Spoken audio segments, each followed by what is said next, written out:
Some mistakes don't destroy you instantly. They break you slowly, until the only way forward is to rebuild who you are. The evening began with a soft glow of amber light, spreading across the grand dining hall. The air was thick with the scent of spices, roasted meat, and freshly poured wine. A long table stretched through the room, covered in fine linen, crystal glasses, and porcelain dishes that shimmered beneath the golden chandelier. At one end of the table sat Amara, the quiet and composed wife of successful businessman Jonathan Reed. Her face was calm, her hands folded neatly in her lap, yet inside her chest her heart beat with a strange rhythm, one that seemed to anticipate a storm. Jonathan stood tall, glass of red wine in hand, the faintest smile curling across his lips. The chatter of the family dinner died down as he cleared his throat. His voice, deep and confident, carried easily through the hall. "I have something important to tell you all," he said. Every eye turned toward him, his parents, his relatives, his friends, and most of all, Amara, who looked at him with the polite curiosity of a woman who had learned long ago to hide her emotions behind a mask. Jonathan gestured toward a young woman sitting quietly beside him. She rose to her feet. Her name was Mina, and though her expression was shy, her hands moved instinctively to her slightly rounded belly. "This," Jonathan continued, "is Mina, and she's pregnant with my child." For a moment, time stopped. The sound of silverware clattered from someone's trembling hand. The hum of conversation vanished.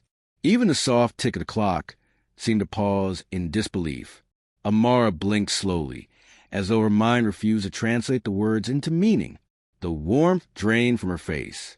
Around her, relatives whispered, their shocked murmurs slicing through the silence like tiny knives. Her mother-in-law's face hardened. Her father-in-law clenched his fists on the tablecloth. And then Amara smiled. It was not the smile of a broken woman, nor of a forgiving wife. It was a quiet, deliberate smile of someone who had been waiting for this moment. She rested a hand gently on her own abdomen, and when she spoke, her voice was calm, almost tender. "Oh, that's wonderful," she said softly, "because I'm pregnant too with your child." The room felt utterly still again. Jonathan's jaw slackened. Mina stumbled backward, one hand on her belly, her face draining of color. The air thickened with confusion and disbelief. The grandfather clock on the wall ticked again, slowly, heavily, each second stretching into eternity. Jonathan's mother gasped. His father leaned back, eyes narrowing. Jonathan himself looked pale, his knuckles white around the stem of his wine glass. He opened his mouth to speak, but no words came out. Mina's lips tightened. Her fingers trembled.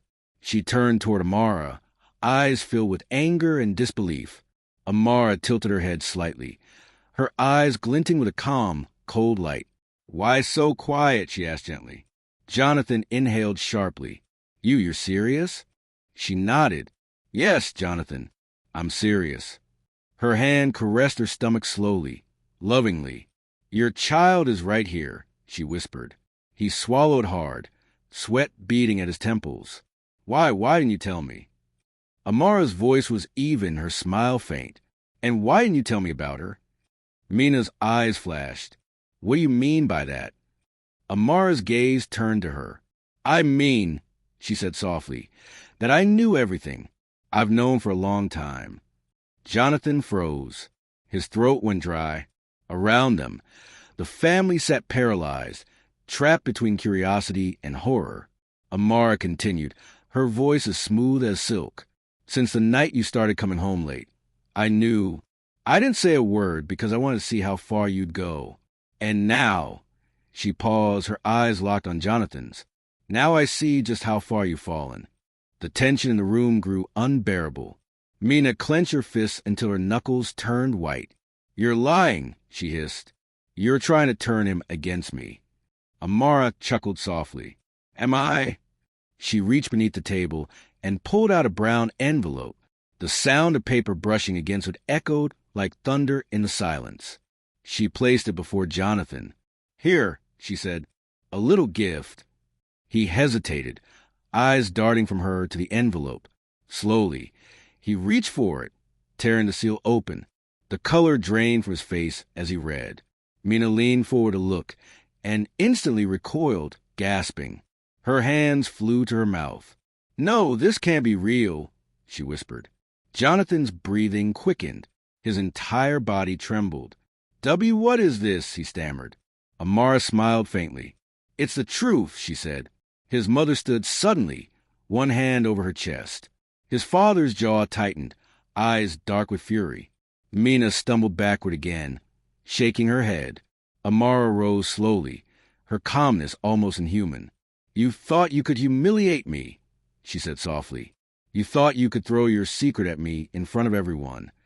Her eyes shifted between Jonathan and Mina. "But you didn't realize I came prepared." The guests whispered. The air seemed to vibrate with shock. Jonathan's voice was barely audible. "When did you find out?" Amara's expression didn't change. Long before you imagined. She reached for another sheet of paper from the envelope. Another report. "This," she said, raising it for all to see, "is a DNA test." Mina froze. Her lips parted, but no sound came. Amara continued. "This one proves that my child is yours. And this one," she unfolded the second page slowly, her eyes glittering with satisfaction, "proves that hers isn't." The words detonated like an explosion. Mina's knees gave out. She fell to the floor, gasping, her hands shaking violently. Jonathan stumbled backward, face white as chalk. The room erupted in gasps and murmurs. His mother covered her mouth in horror. His father stared at him with cold, merciless eyes. Amara's tone turned to ice. "You thought you could deceive me," she said. "But tell me, Jonathan, who's been deceiving you?"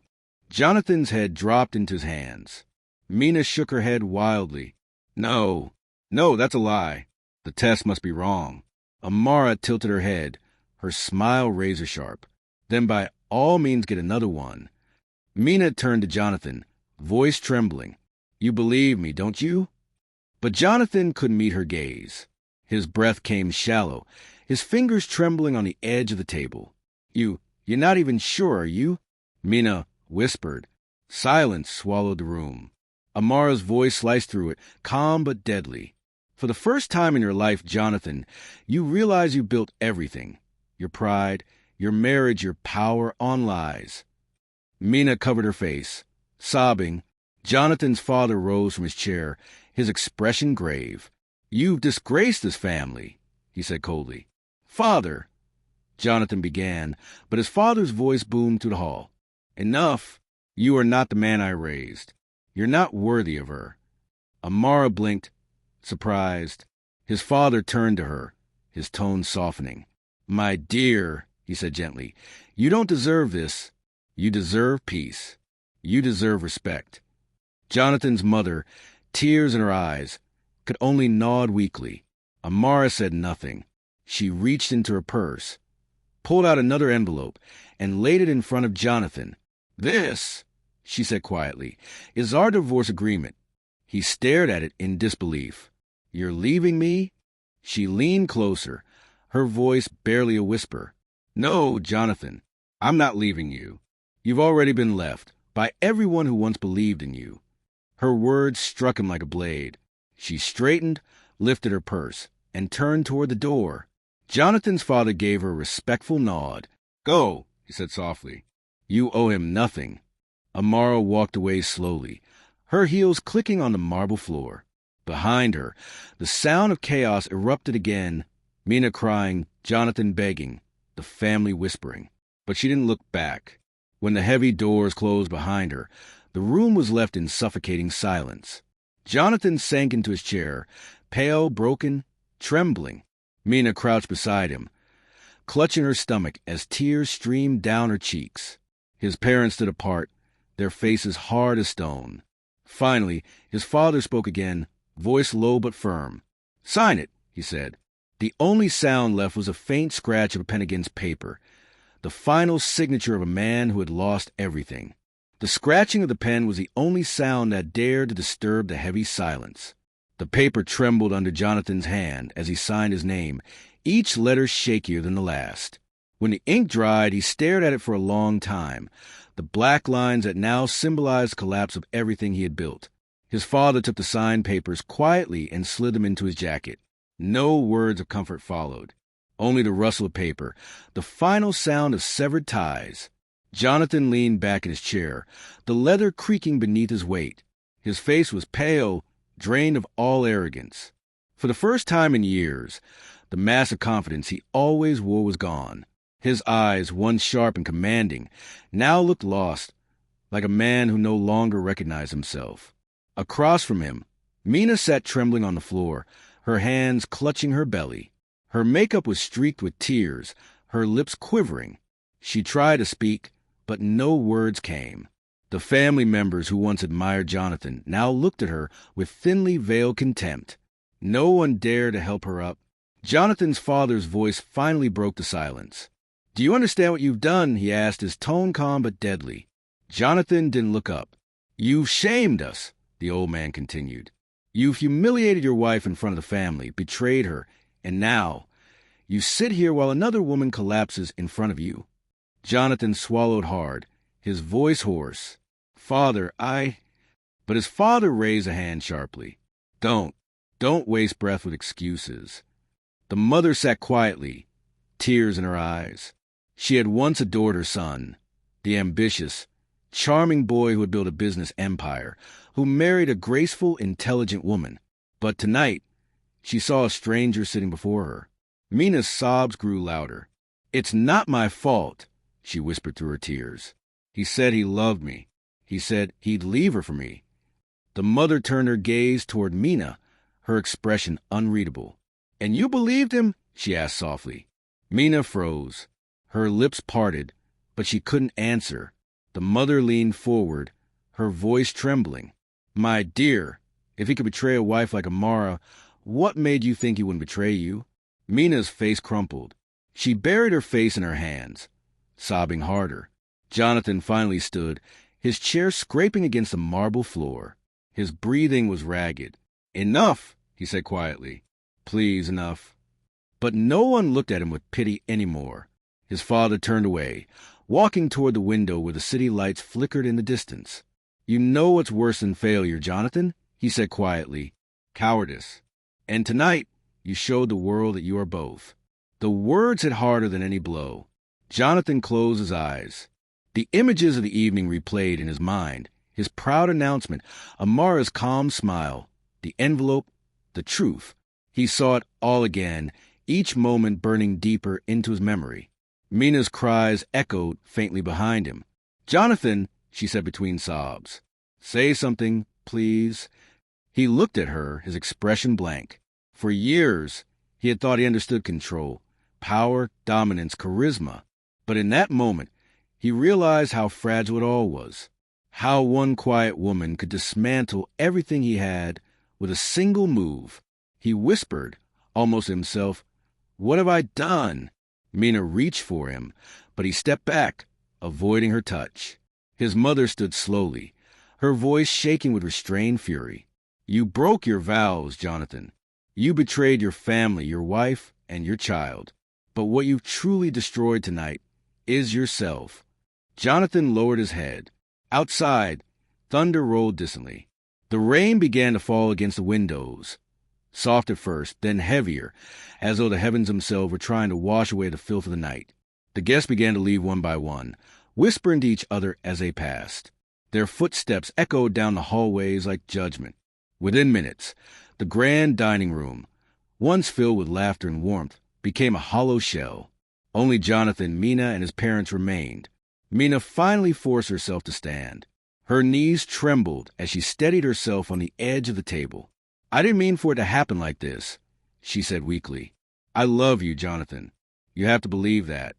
Jonathan's eyes lifted slowly to meet hers. There was no anger in them, no affection either, only exhaustion. "Love," he murmured. "You call this love?" Her tears glistened under the chandelier. "Yes, I thought we could start over." He shook his head. "You thought wrong." His voice cracked, but his words were final. Mina's lips trembled. "But the baby—" He cut her off. "Don't. Just don't." His father turned sharply, voice cold. "The baby isn't his. She made that clear. Mina's breath hitched. Her eyes darted toward Jonathan, desperate, pleading. It can't be true. The test. There must be some mistake. Jonathan didn't answer. He simply looked down at the floor, unable to face her. Mina let out a strangled sob and turned toward the door. You're all monsters, she spat through tears. All of you. She stumbled out of the dining hall, the echo of her heels fading into the corridor. Silence reclaimed the room. Jonathan stood motionless, drenched in the quiet. The ticking clock seemed louder now, each second an accusation. He sat down again, hands covering his face, breathing hard, shallow. His mother watched him with sorrowful eyes. You thought you were winning, she said softly. But what you didn't realize was that Amara was never your opponent. She was your mirror, and you couldn't bear to see yourself. Jonathan didn't respond. His father, still by the window, said quietly, The truth, Jonathan, is simple. You lost a woman who would have stood by you through anything. You traded her for a fantasy. And now, you stand alone, the architect of your own ruin. The rain pounded harder against the glass. Lightning flashed briefly, illuminating Jonathan's face, pale, tired, broken. He rose to his feet and walked slowly toward the table where Amara had sat. Her empty chair stood like a monument to everything he destroyed. On the table before it lay her glass of wine, still half full, the deep red liquid reflecting the faint glow of the chandelier. He picked it up and stared at it for a long time. Then, without a word, he set it down again. His father sighed deeply and turned toward the door. Clean up this mess, he said to no one in particular, his voice heavy with disgust. His mother followed him out, leaving Jonathan alone. The house was vast and silent now. The storm outside roared, wind rattling the windows. Jonathan moved slowly down the hall, his footsteps echoing through the emptiness. The portraits on the wall, of smiling ancestors, of family gatherings, seemed to watch him as he passed. Every step felt heavier than the last. When he reached his office, he stopped. The room was dark, except for the faint blue light from the city filtering through the curtains. He sank into his chair, elbows on his knees, head in his hands. On his desk lay a framed photo of him and Amara, taken years ago, when love was still simple and laughter came easily. She was smiling, radiant, eyes full of trust. He reached out and traced her face with trembling fingers. His throat tightened. Amara, he whispered, I didn't mean to lose you. But she was gone, not just from the house, but from his life, his future, his soul. The clock on the wall ticked past midnight. The rain eased to a drizzle. In the dim light, Jonathan sat motionless, trapped in the silence he had created. He thought about calling her, finding her, begging for forgiveness. But what could he possibly say? That he was sorry? That he'd made a mistake? Words meant nothing now. He had watched her walk away, proud, calm, unstoppable. He had seen the look in her eyes. Not anger, not hatred, but something far more final, freedom. And for the first time, Jonathan realized what it meant to truly lose everything. The night was still. The storm outside had passed, leaving only the steady dripping of rain from the edges of the roof. The silence inside the house was vast and merciless. Jonathan sat motionless at his desk, staring into nothing. The city lights flickered faintly through the curtains, casting blur reflections on the polished wood. His glass of water remained untouched. Every sound, the hum of the refrigerator down the hall, the faint ticking of the clock, felt distant, unreal. He had never experienced silence like this before. It was not peace. It was absence. The absence of warmth, of laughter, of Amara's soft voice calling his name from another room. He leaned back, running a hand through his hair. His reflection stared back at him from the darkened window, a man hollowed out by his own mistakes. He whispered to himself, almost afraid to hear his own voice. What have I done? The words vanished into the empty air. He closed his eyes, and for a moment, he could almost hear her again. The quiet rhythm of her footsteps on the marble floor, the way she used to hum while reading late at night, the sound of her laughter echoing through the house when life still had joy in it. Now there was only the echo of those memories. On the desk lay the photo of them on their honeymoon. A sunlit day by the coast, both smiling, both believing in a future that now felt like another lifetime. He touched the edge of the frame and felt an ache spread through his chest.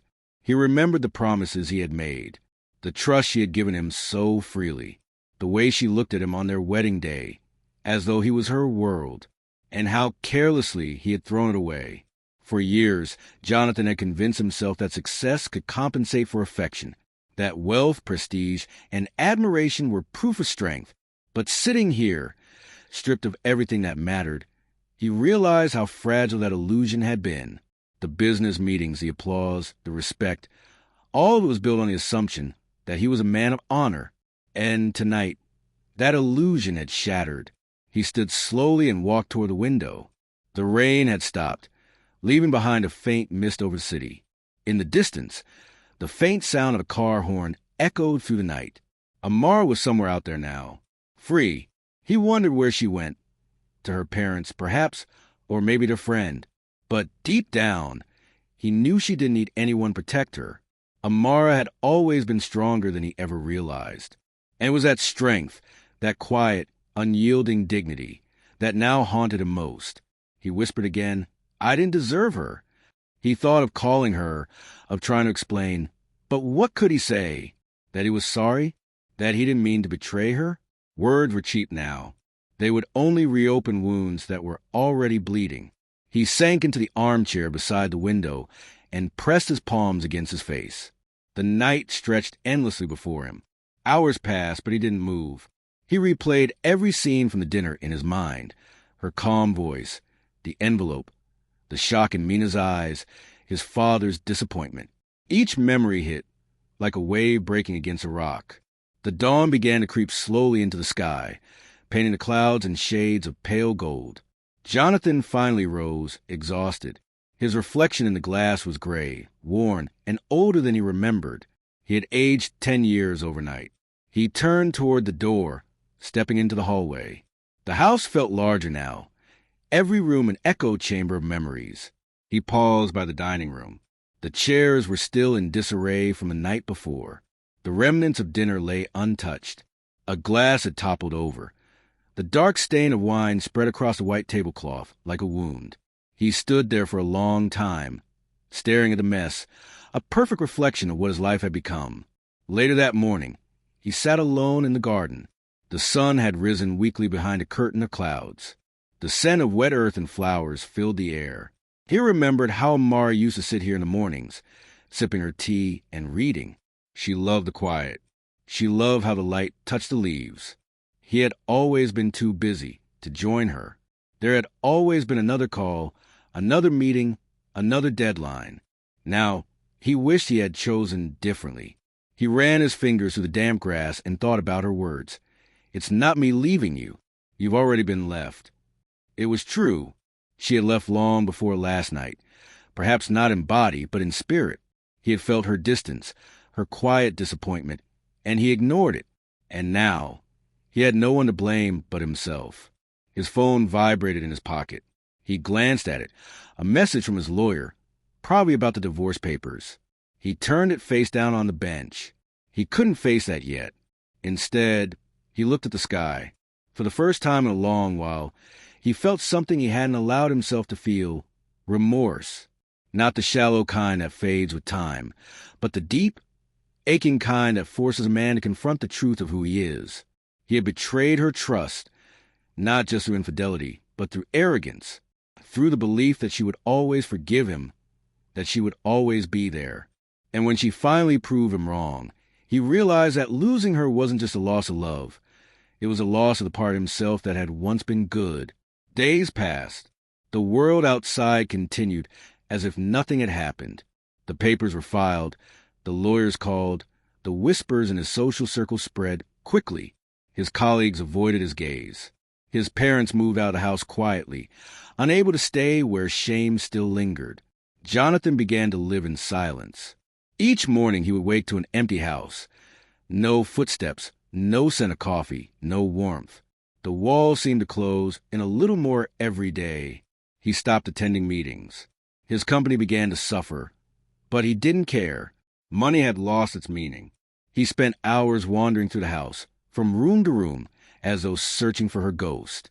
Sometimes he would find one of her scarves draped over a chair, a forgotten book with her handwriting in the margins, or a dried flower pressed between the pages. Each discovery cut deeper than the last. At night, he couldn't sleep. The quiet was unbearable.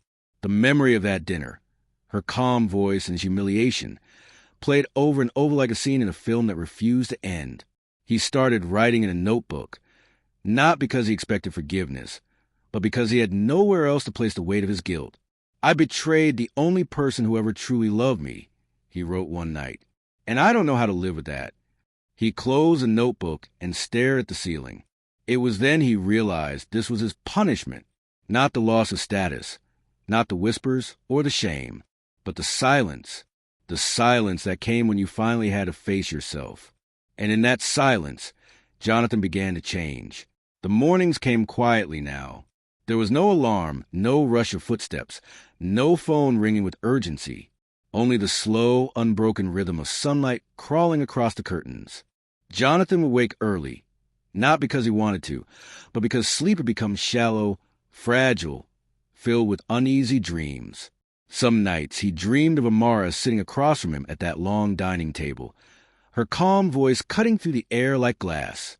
Other nights he saw her leaving again, each step echoing like the closing of a door he would never open again.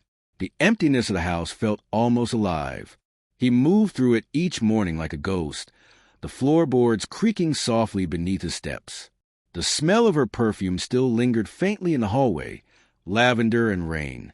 He could almost imagine her there, just beyond sight, moving through the rooms as she used to. But each time he reached out, each time he turned a corner, there was only silence. He began to avoid mirrors. His own reflection was too unfamiliar now. The deep lines forming under his eyes, the gray that had begun to touch his hair, the exhaustion carved into his features.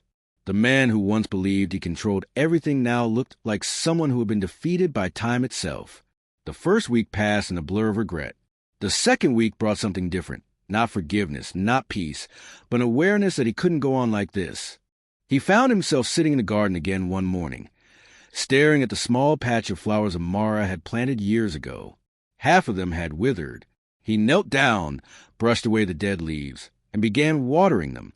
It was a small thing, almost meaningless, yet it gave him a reason to move, to breathe. As the soil drank the water, he realized that it had been months since he had cared for anything at all. He thought of her again, how she used to kneel there in the mornings, speaking softly to the flowers as though they were old friends. He had once laughed at her for it. She had smiled and said, "Everything that lives, listens, even the smallest flower." Now, kneeling in the same place, he finally understood what she meant. He whispered into the wind, "I'm sorry." The words felt strange in his mouth, fragile but real. He didn't expect anyone to hear them. He said them for himself, because for the first time, he truly meant them. Days began to fold into weeks. Jonathan rarely left the house. The world outside moved on, but he couldn't. He read the news without absorbing it, answered a few emails without caring about the responses. But something subtle had changed inside him. The silence no longer felt like punishment. It felt like reckoning. He started to clean. He opened the windows. He dusted the shelves. Every corner of the house reminded him of her. A coffee mug she used to favor, a scarf she left on the back of a chair, a note she had once written and tucked into a book. "Remember to breathe." He found that note one afternoon and stared at it for a long time. Remember to breathe. It was such a simple thing, and yet, in his restless ambition, he had forgotten how.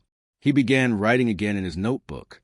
Not business plans, not lists or schedules, just thoughts, memories, regret. "I used to think love was a prize you won," he wrote. "But love was never about winning. It was about understanding, and I never learned how." Sometimes he would write for hours, stopping only when his eyes blurred. He filled page after page with confessions, questions, and small pieces of the man he used to be. He didn't know if Amara would ever read them, but he hoped that, one day if she did, she might see that he was trying. One rainy evening, he found himself outside the old community center near the edge of town. He hadn't planned to go there. His car had stopped near it, almost by instinct. The building was small and worn, its sign faded, but through the window he could see light and hear faint laughter. Inside, a few volunteers were serving food to a group of children. Jonathan stood in the doorway, uncertain. A woman noticed him, older, kind-eyed, carrying a tray of bread. "You're welcome to come in," she said. He hesitated. "I'm not sure I belong here." She smiled. "Everyone belongs somewhere." He stepped inside. The smell of soup and warm bread filled the air. The children smiled shyly at him, their laughter echoing softly. Something inside him, something long buried, stirred. He found himself helping without thinking, carrying boxes, wiping tables, pouring juice. It wasn't much, but the rhythm of doing something good, something simple, began to steady him. When the night ended, the woman thanked him. "You've got a good heart," she said. He shook his head. "Not always." She looked at him quietly. "Then make it good again." Her words lingered. From that night on, he returned to the center every week. It was the first routine that didn't feel hollow. Each time he stayed longer, talking with people, fixing things, listening to stories. The children began to greet him with smiles. They didn't know who he was or what he had done. They just saw someone who showed up. And for the first time in years, Jonathan felt something close to peace. Meanwhile, Amara's life had taken a different shape. She had moved into a smaller house near the coast. Quiet, filled with light, the kind of place she had always dreamed of. Her days were calm now. She taught part-time at a small art school, spending her mornings painting and her evenings reading. There were moments of sadness, yes, memories that returned like waves. But there was also strength, a deep contentment she hadn't known before. She no longer hated him. That emotion had burned itself out long ago. What remained was a kind of clarity, an understanding that love, even when it fails, can still teach us something profound. Sometimes, when the wind blew through the open windows, she would think of him, not with bitterness, but with quiet acceptance. She had seen the look in his eyes that night, the shock, the collapse, the realization. She knew he would carry it forever. And perhaps, she thought, that was enough. Jonathan didn't know where she was, but he often imagined her in a place like that, surrounded by light, by peace, far from the noise of the life he had destroyed. Each week, when he returned from the community center, he would sit in his garden and write to her in his notebook. "I know you'll never come back," he wrote one night. "But if you ever wonder whether I changed, the answer is yes. Not because I wanted you to see it, but because I finally saw myself." He wrote hundreds of pages like that, never sending a single one. They were not letters for her. They were lessons for him. Months turned into seasons. The trees in the garden began to bloom again. The flowers he had once neglected now grew tall and bright. Each morning he would water them, whispering words to no one in particular, sometimes apologies, sometimes gratitude. He began to see beauty in small things again. The sound of rain on glass, the way the morning light caught the leaves, the laughter of children from the street beyond the fence. He still carried guilt, but it had changed shape. It no longer suffocated him. It reminded him to stay humble, to stay kind, to never forget. And sometimes, when he stood in the quiet of the garden, he would close his eyes and imagine her standing beside him, smiling softly, not as a ghost of what was lost, but as a reminder of what he had learned.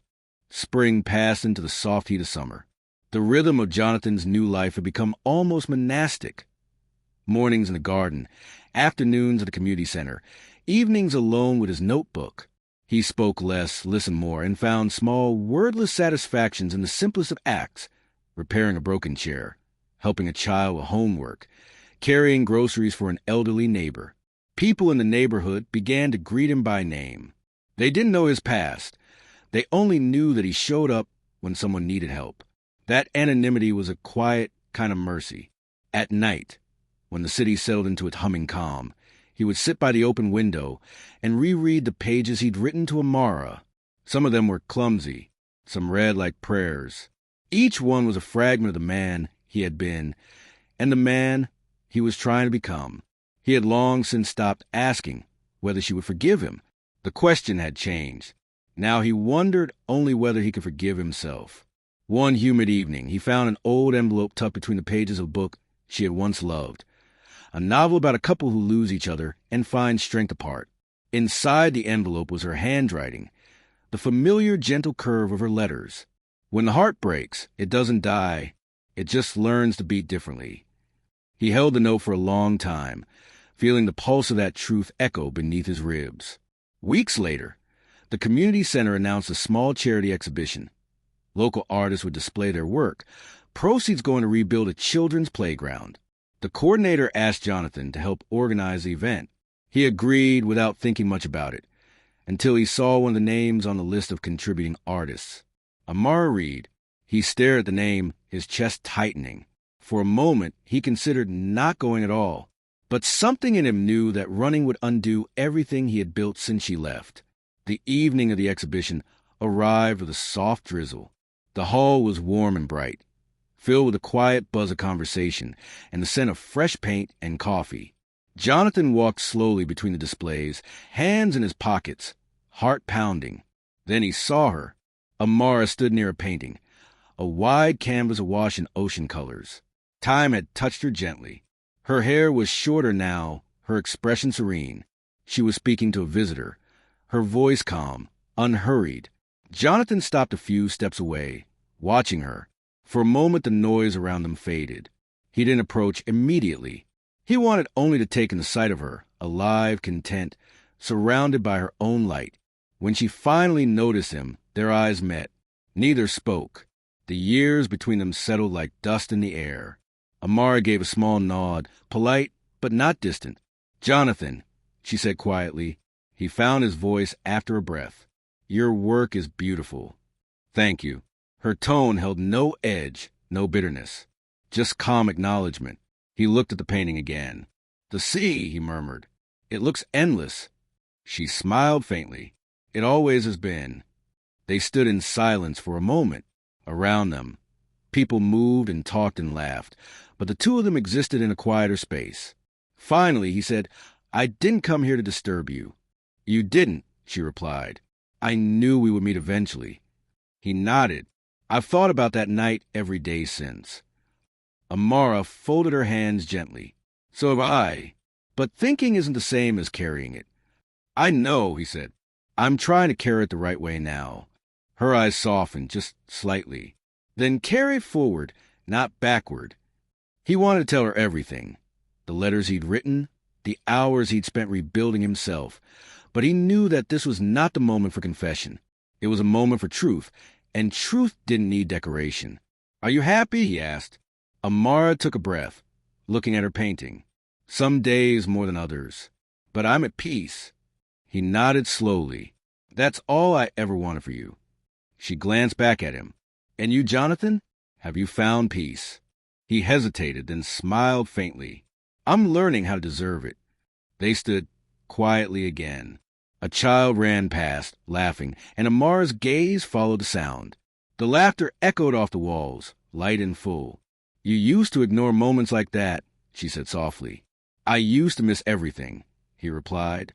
She looked at him for a long moment, as if seeing the man he had become rather than the one who had broken her heart. Then she said, "Keep doing better. That's all that matters now." He nodded, unable to speak.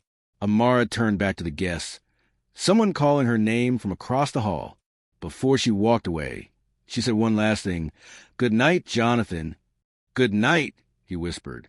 She moved through the crowd, graceful and steady, and he didn't follow. He just watched her go, the faint reflection of her painting glowing behind her like a memory he could finally hold without pain. After that evening, he returned to community center with a lighter step. He didn't know if he'd see her again, and he didn't need to.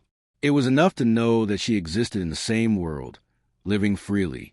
In the month that followed, he continued his quiet work. He taught accounting to young volunteers who wanted to start small businesses. He organized book drives. The laughter of the children became part of his daily rhythm. Sometimes, when the day was done, he would walk to the coast. The air smelled of salt and renewal. He'd stand there until the sun sank beneath the horizon, his thoughts drifting between regret and gratitude. He no longer measured life by what he'd lost, but by what he was still capable of giving. Weeks passed after the exhibition, and Jonathan found that the silence between himself and Amara was strangely healing. Their brief conversation had not closed a wound, but it had stopped the bleeding. Every morning, he woke before dawn. The streets were still quiet then, the air cool and scented with dew. He'd brew a small pot of coffee and sit by the window, watching light seep slowly into the world. It was a ritual he'd come to rely on, the quiet hour when he could think or not think at all. He still kept the envelope with Amara's note on his desk. Some days he read it. Some days he just looked at it, like one might look at a photograph that both comforts and haunts. It was not forgiveness written there, but something more powerful, acknowledgement that healing was possible even after destruction. His work at the community center grew deeper. What began as small acts of volunteering soon became a full commitment. He started mentoring troubled youth, boys who reminded him of the man he once was, proud, restless, chasing illusions of control. One boy in particular, Malik, drew his attention. 17, sharp-eyed, quick to anger. Jonathan saw in him the same hunger that had once ruled his own life, the hunger to be seen, to matter. At first, Malik resisted his help. He showed up late, slouched in his chair, answered every question with a shrug. But Jonathan didn't push. He remembered how much he'd hated being told what to do when he was lost. Instead, he offered stories, not excuses, not advice, but fragments of his own truth. Sometimes, Jonathan told him one day, we destroy the people who love us because we can't face the parts of ourselves that need fixing. It's easier to burn bridges than to stand on them and admit we were wrong. Malik stared at him for a long time, frowning. You talking about yourself? Yes, Jonathan said simply. The boy didn't respond right away, but from that day on, he began to show up on time. As months rolled by, word spread about Jonathan's work. The local newspaper wrote a small piece about the man who helped reform ex-offenders through education. It was factual, nothing dramatic, but it carried a quiet dignity that made him proud and uneasy. He still felt he hadn't earned the right to be seen as a man of good. That night, he walked to the shoreline again. The sea was calm, the moonlight stretching across its surface like a path. He closed his eyes and let the wind wash over him, thinking of Amara's voice, her calm gaze, her strength.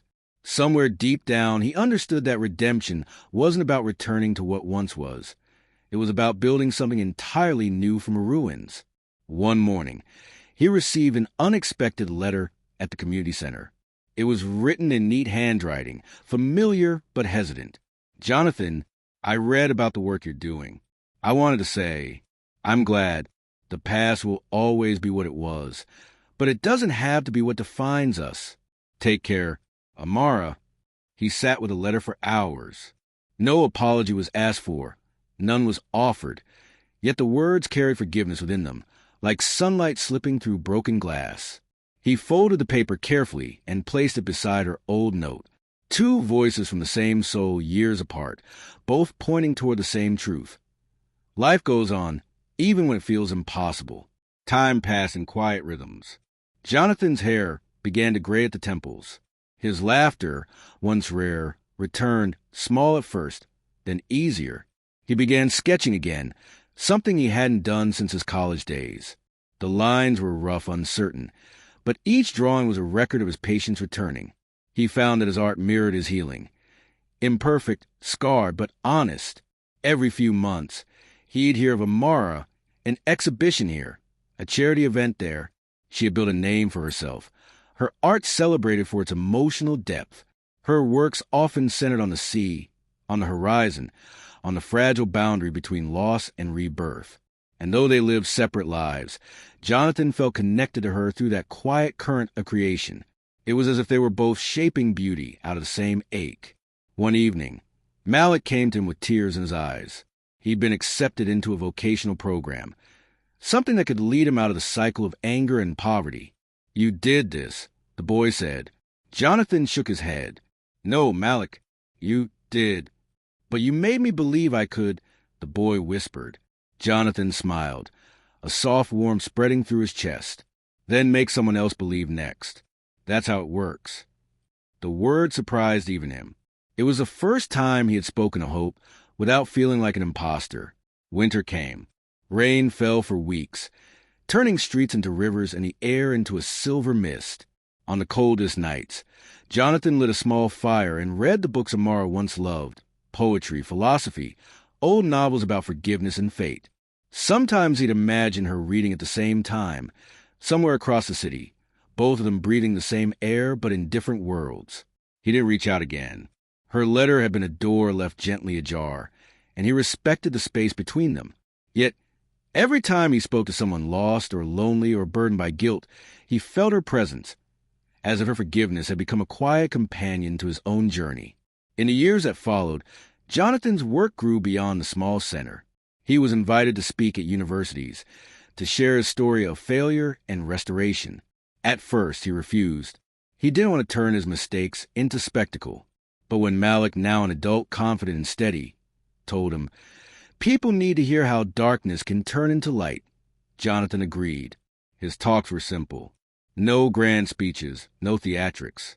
Just truth told plainly about pride, loss, and the long road back to decency.